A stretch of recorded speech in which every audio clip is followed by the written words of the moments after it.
if I was to ask you, what do you think about the Book of Psalms?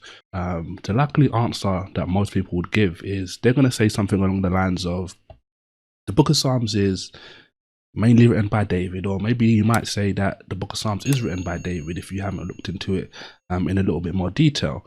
And you're going to be talking about stereotypically, most likely, you're going to be saying something along the lines of the Book of Psalms is about worship. The Book of Psalms is about different psalmists, mainly David, obviously, going through different scenarios, whether it be joy, despair, hardship, fear, standing in awe. Loads of different scenarios come up in the Book of Psalms, and that's probably most likely what you're going to be thinking of when you think about what the Book of Psalms actually is about. But when you actually look into some of the nitty gritty of what the Book of Psalms is, you're actually right. It's true. It is about that. Okay, mainly written by David. There are a couple of other psalmists that are given accreditation as well, but there's a deeper layer which is extremely relevant to you today, to me today, as New Testament Bible believing Christians, and that is that the New Testament, okay, the Book of Psalms is the most heavily quoted book out of the Old Testament in the New Testament scriptures. So what that means, for those of you who don't know what I've said, in a more simple term, the New Testament writers, when God was inspiring these different men to write their chapters and their books of the New Testament, they were mainly referencing the Old Testament, the Book of Psalms. Okay, and once you know that as a Christian, that's really powerful, because that makes you realize that, hold on, if God was inspiring all of these men to reference and pull quotations from the Book of Psalms, what does that mean?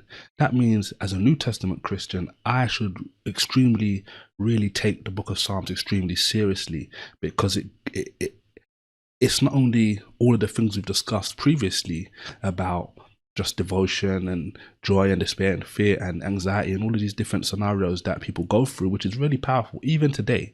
Okay, we go through all of these different experiences, all of these different emotions, and it's beneficial to be able to relate to people that have gone through these things and hear what they did in their times of despair, and see that they focused on keeping their attention on God above, etc.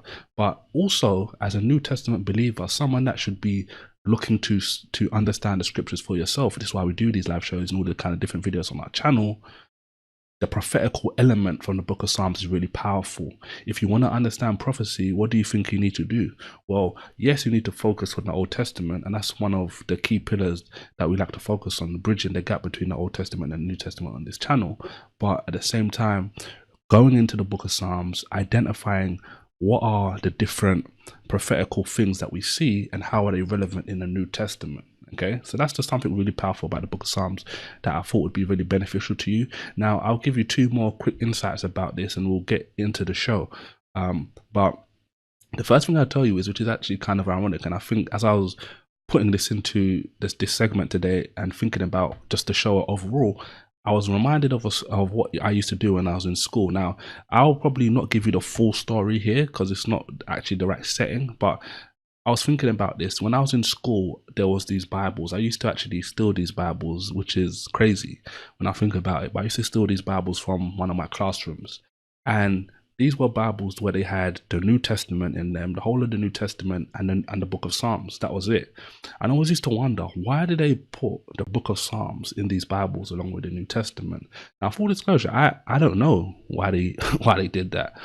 I used to think, oh, maybe because it's a big book and it deals with some of the things we talked about when we first started talking about Psalms today. It deals with all these different emotions, all these different experiences, and maybe as a New Testament Christian, reading that kind of book would be beneficial. That's what I used to think. Okay, and that might be true. That might be the reason. But at the same time, there's other books in the Bible, and there's more, to a certain degree, practical examples, not just David, but other people in the Bible. We can look at Job, which would be a really great prime candidate. We can look at Abraham. We can look at Joseph. We can look at Daniel. All of these different, even Jeremiah and Ezekiel. Loads of these different scenarios, Hosea as well, from the minor prophets. But loads of these different examples we can look at, and we can say any of these things could have been taken. But the fact of the matter is, when you're actually looking at these things,